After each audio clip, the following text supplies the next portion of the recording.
As we explained in a previous video, Russia's public finances aren't in great nick at the moment. Despite a relatively low debt-to-GDP ratio, Russia's bond yields, that is, the interest rate that Russia has to pay on its debt, have surged in recent months, thanks to a combination of sanctions, inflation, and a generalised anxiety about the Kremlin's direction of travel. Nonetheless, there was a consensus that, even if yields were up, Russia would be able to make ends meet, and this wouldn't fundamentally change Putin's strategic calculus. That was until earlier this week, when the Kremlin announced that they had been literally unable to find anybody to buy their latest issuances of bonds, and so were suspending bond auctions for the foreseeable future. So in this video, we're going to explain what this announcement actually means, and why it's genuinely bad news for Putin.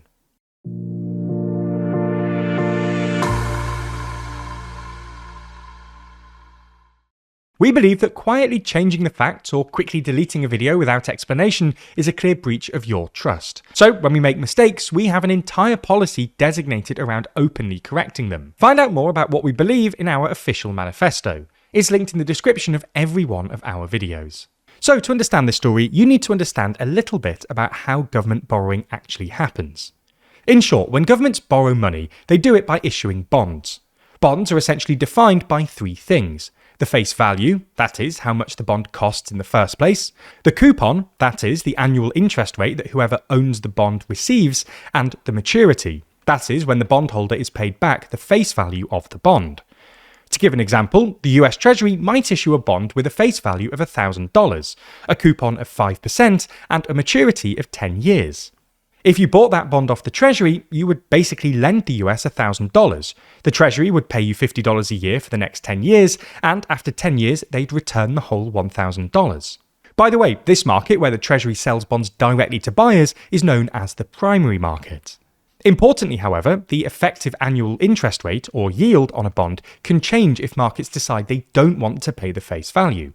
So, for instance, if I tried to resell that bond I just bought to someone else into what's known as the secondary market, but I could only sell it for $900, whoever bought that bond would effectively be paid a higher yield.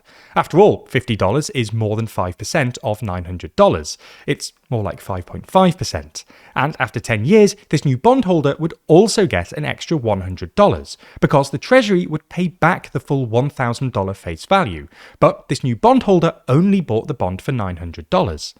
This means the effective yield would actually be over 6%. Now, the important thing to understand here is that when governments want to borrow more money by selling bonds into the primary market, the way this actually happens is that the government in question first looks at effective yields on already issued bonds in the secondary market, and then offers effectively the same rate in the primary market. So, for example, if the US Treasury wants to issue more 10-year bonds, it'll take a look at how bonds maturing in 10 years are trading in the secondary market, and then offer basically the same coupon, or slightly higher, on any new 10-year bond. Now, usually this process is pretty smooth, and these days, even if some of them have to offer pretty hefty coupons, most governments don't struggle to actually find buyers for their debt. The UK is a good example. While the UK's public finances aren't in great shape and its bond yields are pretty high by international standards, it doesn't actually struggle to find buyers for new debt. It just has to offer an annoyingly hefty coupon. In fact, the last time the UK really struggled to find buyers for its debt was way back in the 70s, back when bond markets were way less developed and had way less money sloshing about in them. The exception to this norm, however, is apparently present-day Russia. Earlier this week, the Russian Finance Ministry announced that it would be halting its regular weekly auctions of fresh government bonds after a series of failed auctions with no indication as to when sales will resume. This came after 4 consecutive failed auctions. On June 24th, they had to cancel an auction after receiving no bids for their new bonds. On July the 1st, they were only able to sell 10.3 billion rubles worth of bonds out of a planned 110 billion rubles worth. And then 2 further auctions on July the 8th and July the 15th also had to be cancelled due to a lack of demand. This means that, in all, the Kremlin has only been able to raise about 10 billion rubles of the 1.5 trillion rubles it hopes to raise in the third quarter. So, why is this? Well, we see at least 3 reasons. First, and as we detailed in a previous video, Russian bonds are selling off aggressively at the moment, largely because Russia's deficit keeps on coming in way above forecast. This means it's hard for the Russian finance ministry to find the right price, because by the time the finance ministry actually gets its new bonds to auction, the markets are often already demanding even steeper coupons. Second, Russia's bond market just isn't very liquid. In other words, there just aren't that many people selling, or more pertinently, from the Kremlin's point of view, buying Russian bonds. This is largely a consequence of sanctions, which have locked foreign investors out of Russia's bond market. But this state of affairs has been exacerbated by the fact that the most obvious domestic buyers are Russian banks, who have suffered an unprecedented outflow in recent weeks, which means they have less cash on hand to buy up Russian government debt. Third, last month, Russia's year-on-year inflation rate, which had previously been falling, ticked up to 6% and is expected to rise further in the coming months. This is largely a consequence of Ukraine's strike campaign against Russian energy infrastructure, which has pushed petrol prices up by 25% year on year. The reason this has been bad for the Kremlin's bond auctions is because high and rising inflation will probably force the Russian central bank to raise interest rates, which have been coming down for the past year or so. Risk-averse domestic investors, who might otherwise be interested in government bonds, are thus waiting to see where the central bank goes, because if they decide to raise rates, these risk-averse investors might decide to just store their cash in a savings account to take advantage of these higher rates. All in all, this is genuinely bad news for the Kremlin.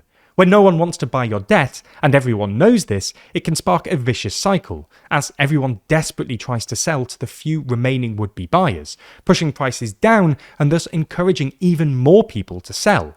The last time the UK experienced a buyer's strike, for instance, we ended up asking the IMF for a bailout.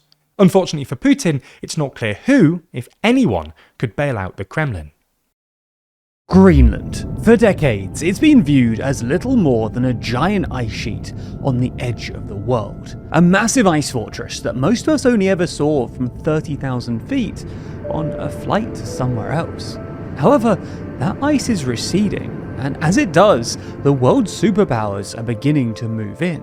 At TLDR, we've spent almost 10 years explaining things from behind a desk, but some stories are too big for our studio. So to understand why this island, and the Arctic more generally, has suddenly become the most valuable real estate on Earth, we had to go there.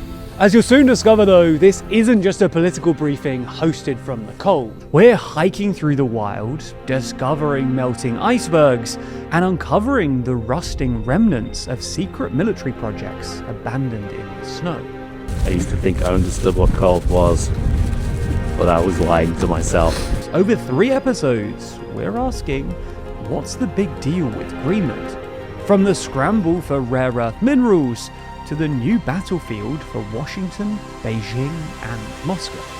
We're camping out in the glaciers that are changing our climate, and discovering the country caught in the middle of this global tug-of-war. This is funny to you, Jet. It will be funny to you in the future. Hello. Hello, deep there. Jesus Christ. That's the whale. Right wheel. Rather appropriately for the world's largest island, this is the biggest project we've ever taken on. A documentary about the beauty, power, and future of our planet.